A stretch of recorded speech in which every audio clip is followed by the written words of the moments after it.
بسم اللہ الرحمن الرحیم۔ حضرت بلال رضی اللہ تعالیٰ عنہ کا اسلام اور مصائب۔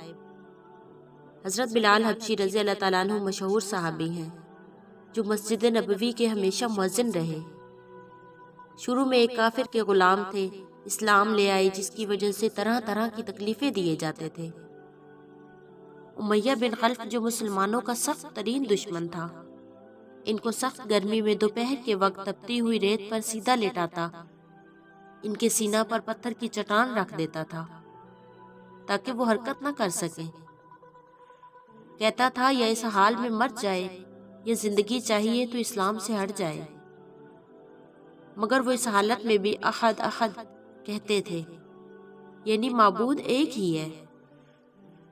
رات کو زنجیروں میں باندھ کر کوڑے لگائے جاتے اور اگلے دن ان زخموں کو گرم پانی میں ڈال کر اور زیادہ زخمی کیا جاتا تاکہ بے قرار ہو کر اسلام سے پھر جائے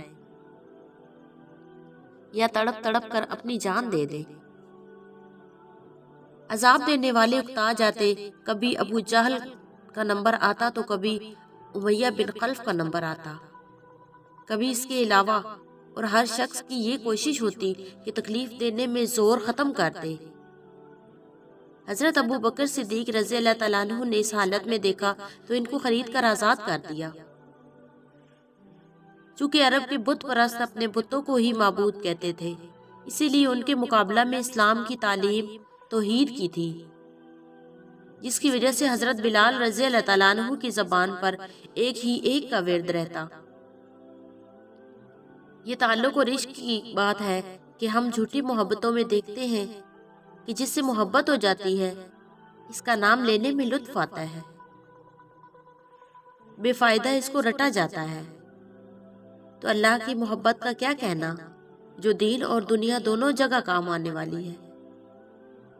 یہی وجہ ہے کہ حضرت بلال رضی اللہ تعالیٰ عنہ کو ہر طرح سے ستایا گیا، سخت سے سخت تکلیفیں پہنچائی جاتی تھی۔ مکہ کے لڑکوں کو پیچھے لگا دیا جاتا کہ ان کو گلی کوچوں میں چکر دیتے اور یہ ایک ہی ایک کا ورد کرتے۔ اسی کا صلہ ملا کہ حضور اکرم صلی اللہ علیہ وسلم کے دربار میں مؤذن بنے اور سفر اور حضر میں ہمیشہ اذان کی خدمت ان کے سپرد ہوئی۔ حضور صلی اللہ علیہ وسلم کے وصال کے بعد مدینہ طیبہ میں رہنا اور حضور صلی اللہ علیہ وسلم کی جگہ کو خالی دیکھنا بہت مشکل ہو گیا تھا۔ اسی لیے ارادہ کیا کہ اپنی زندگی کے جو دن بھی ہیں جہاد میں گزار دوں۔ اسی لیے جہاد میں شرکت کی نیت سے چل پڑے۔ ایک عرصہ تک مدینہ منورہ لوٹ کر نہیں آئے۔ ایک مرتبہ حضور کریم صلی اللہ علیہ وسلم کی خواب میں زیارت ہوئی۔ نبی پاک صلی اللہ علیہ وسلم نے فرمایا، بلال یہ کیا بات ہے، ہمارے پاس کبھی نہیں آتے؟ تو آنکھ کھلنے پر مدینہ طیبہ حاضر ہوئے اور حضرت حسن رضی اللہ تعالیٰ عنہ اور حسین رضی اللہ تعالیٰ عنہ نے اذان کی فرمائش کی۔